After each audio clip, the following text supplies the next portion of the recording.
The Nou Camp in 99, Istanbul in 2005, and now London 2027. Yes, that's right, we're talking greatest Champions League comebacks ever, and that is what we witnessed in the last episode as we overturned the 2-0 lead to knock out Liverpool. And we'll gloss over the fact that Arsenal knocked us out of the FA Cup, because today we have the opportunity to put one foot in the semi-finals of the Champions League, and we have the opportunity to put both hands on the Premier League trophy. That's right, a victory against Arsenal in our next game will give us the Premier League trophy. We've got a 16-point lead over Chelsea and Man City, so the most that they can get to, according to my maths, is 82.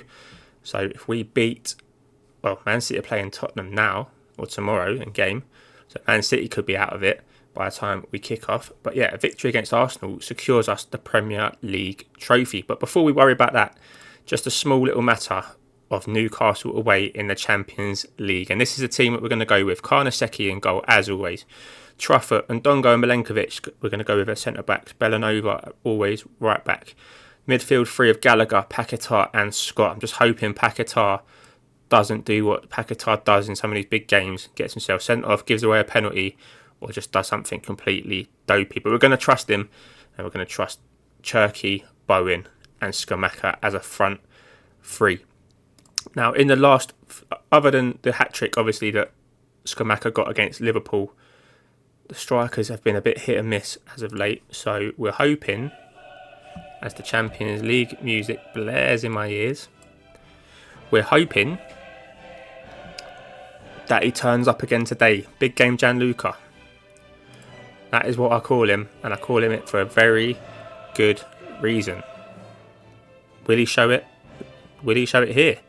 Jared Bowen has got himself in. He finds Cherki, and it's not big game Gianluca. It is Cherki. Ryan Cherki, the new signing this year. It's right in the middle of the goal. The keeper will be disappointed. The music hasn't even finished playing. But Milenkovic, Alex Scott, Jared Bowen ghosts in. What a ball to find him. What a ball to find Cherki. And it is a great finish from the Frenchman. We are 1-0 up. It's a perfect start to the away leg of this Champions League tie. We're in unfamiliar territory for West Ham. But what a time to be a Hammer. Potential Champions League semi-final and, nothing's ever guaranteed in this life, but we're as guaranteed as it can get, without it being mathematically guaranteed, that we're going to win the Premier League. Who would have saw that coming 18 months ago when we took charge of West Ham? We obviously saw that they had a squad that they could build on, but little did we know it was a squad with just a little bit of, improvements in the back line, which we made in the summer, and a bit of a natural development from some of the players. We could turn them into not only Premier League champions, but also a team that are massively competitive in this Champions League. Belanova now. Bowen's nicked it. Skamaka. There he is. Big game Gianluca. He obviously took offence to me saying that they haven't been showing up. And he's belted one in the top corner. And he has put us in absolute dreamland. We really are. Belanova, as always, being a menace. Bowen has nicked the ball off Antonio Silva, one of the best young centre-backs in the game. You'd have thought he'd have grown out of little mistakes like that. But we are not going to complain one single bit, because we are 2-0 up away from home. We are dominating. We're outperforming our XG by almost a whole goal. Alex Scott, unfortunately, what's happened here? He's got a potential foot injury.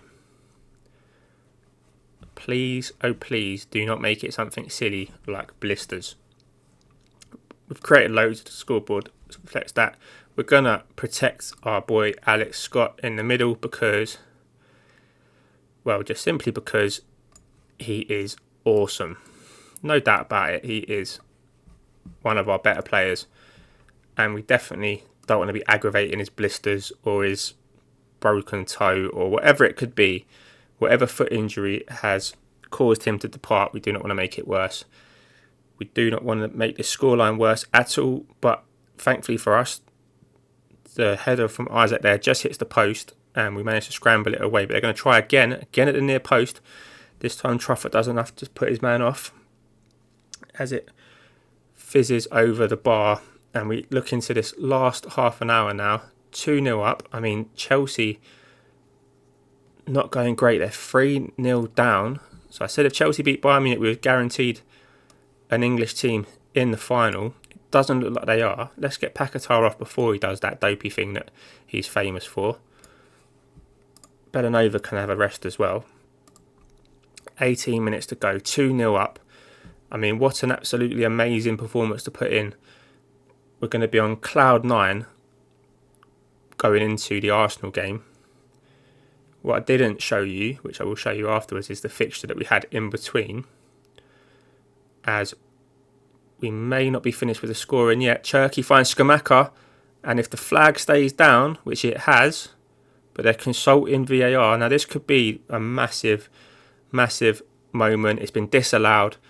2-0 lead, I'm still slightly nervy. 3-0 lead, I would back us at home 99 times out of 100 to defend. I still back us to defend the 2-0 lead, but stranger things have happened in this world, and that is that. Full time here at St James's Park, 2-0 to the Hammers. What a great start to this episode. Join me in a split second where we look to win the Premier League trophy. And here we are. Here is the team that is potentially going to go out there and seal the deal for us. Don't need to tell you the goalkeeper. We all know it's Karnaseki. Truffert left back. Inacio and Nicoli, the two centre backs this time. Bellanova at right back as standard. Morton is going to get a run out in the DM slot. Dewey and Gallagher next to him. Bowen, Cherki, and this time Marcus Leonardo. Alex Scott's foot injury turned out to be knee ligaments and is out for 9 days to 3 weeks. So he's going to miss this game. He's going to miss the second leg. I just want to see, where's the screen where it shows you the injuries? Is there one? History injuries. There we go. So it was a bruised foot actually, and he pulled his knee ligaments after that in training, turning sharply, which he also done his hamstring earlier in the season, turning sharply. Maybe he shouldn't turn so sharply. How about that for an idea? Anyway, I've got a better idea. Let's go and win the league. Let's go and win the league at the Emirates. That would be something, wouldn't it? An Arsenal team, they've still got Saka, Jesus, Martinelli, Odegaard, Saliba, Ben White, Ramsdale. They never seem to lose many of their players in these saves. Gabriel's still there. Smith Rowe and Kessié Tierney. I mean, Partey, we are, 5 seasons in? 4 seasons? 5. We're in the 5th season of this save, and they've still got the bog standard Arsenal team. One thing that's not, though, Patrick Vieira there instead of Mikel Arteta. We know Patrick Vieira, the player, wouldn't be happy about another team winning the league at his home ground, but is Patrick Vieira, the manager, going to have a say in it? Cherki has got himself in. And that would have been a perfect start, but he's hit the bar. Don't know if it's unlucky. Don't know if it's a poor finish. Either way, it would have been a fantastic start to the day. For those interested, Man City beat Tottenham 4-1, so they are still mathematically in with a shout. Chelsea are playing, I'm not sure who they're playing, but I think it's after this game, so we won't know what they've done until after. But hopefully we win today and we get the trophy lift that we deserve, as Cherki is being a menace today. He's got himself in again there. This time Ramsdale tips it over the bar. Corner now from Cherki. He can't find a West Ham man. Conor Gallagher, can he get it back in? It's back to Truffert and nothing is going to happen other than that. Thanks, Football Manager, for that pointless highlight. Okay, it looks like the Chelsea game against Middlesbrough is going on at the same time. I don't think a draw is good enough to knock Man City out of it. So Saka's got himself in, and a fantastic save there from Karnaseki. Keeps it at 0-0. Both teams having good chances then. And as with us, it is the person who had the chance that was going out to take the corner. And as with us, we have headed it clear and it fades out to nothing again. So yeah, draw as it stands puts us 14 points ahead of Man City with 15 still on the table. So it is only a win that will do. And Marcus Leonardo has nicked the ball, but he's got no one up with him. So he's had to play it back and play it back well. He has Bowen, nearly Saliba with a fantastic interception there for Arsenal. Because Marcus Leonardo would have been in, I think, if that hadn't gone there. And speaking of being in, Odegaard has got himself in.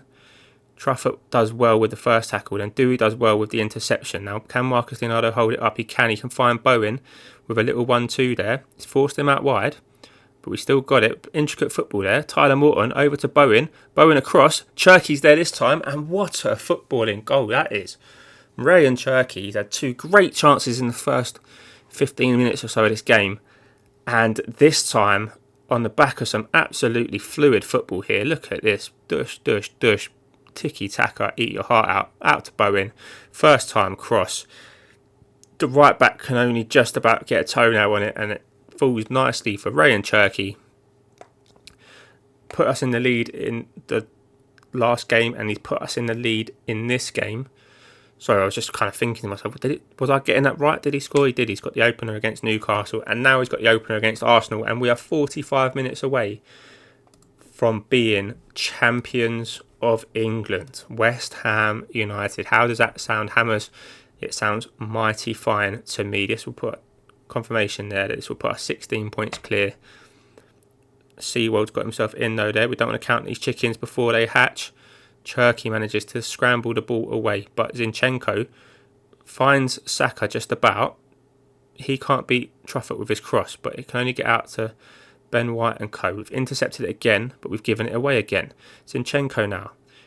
Will he do any better with his ball into the box? He finds Seawold. Seawold finds Martinelli, and Martinelli finds the top corner. And that is 1-1. And the champagne is back on ice for now. We at no point during this whole move did we ever look comfortable in clearing the ball. And then you allow Martinelli to turn in the box like that, and you're asking for the ball to end up in the top corner, and that is precisely what happened. It is 1-1 here. We are back level, but Cherky's got a free kick. He looks for Ignacio, gets himself up there, and arguably should have done better with that, given that it wasn't a free header, but he was comfortably above his man, just like he was there. And now Conor Gallagher has lost the ball. Dewey can't get it back. Scalvini bursts forward. Ben White now. We need to keep an eye on Saka here down this right hand side.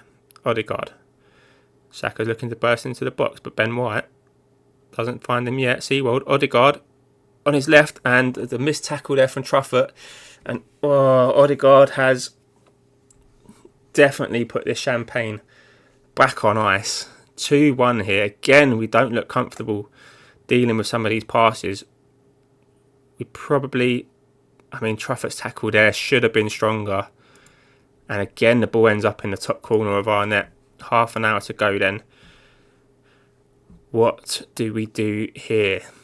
Alright, I think we're going to go back to the 4-2-3-1 with the Trequartista in behind. I think Cherky does that role. Sorry, Morton. It's not your fault. You're maybe just not quite of the quality what we're used to having. No, he's box to box, not ball winning. So this is the formation we kind of started the season with, and it was only really in some of the big games that we switched to the 4-3-3. But we're going to go in hunt of a goal. It would be nice to wrap this title up in this episode, but Saka's got himself in behind, and yeah, that is probably game over now. 3-1. We're going to demand more. Bit of a whimper to the end of this game, given that we were 1-0 up. But I said before, in the last attack, we needed to keep an eye on Saka. And it is Truffert again. I'm noticing a bit of a theme. I think, obviously, the goal is bringing Declan Rice back to the London Stadium. That is the ultimate goal for this summer transfer window. We're likely to be bringing him back into a championship or a champion title winning team. That's what I was looking for. Will it be a Champions League winning team? Time will tell. Will he be the different? Will he make it a Champions League winning team? Is Is that what we need? João Pedro can come on. Duranville can come on. Ben Johnson can come on at left back. And we'll keep a couple of other players in reserve. For the Newcastle game, second leg, 2-0 up. Far from dead and buried. Next episode could be a mirror image of this one. A Champions League game against Newcastle up front. And then potentially a trophy lift. Skamaka can't get his shot away at the near post. 3-1 down. It's far too late to do anything with this game. So anything now would just merely be another consolation, and we're not even going to get that. It's going to finish 3-1 here to Arsenal. The champagne is on ice, but please join us in a couple of days where we look to pop that cork, hopefully twice, hopefully once, going into the semi-final of the Champions League, and then hopefully a trophy lift.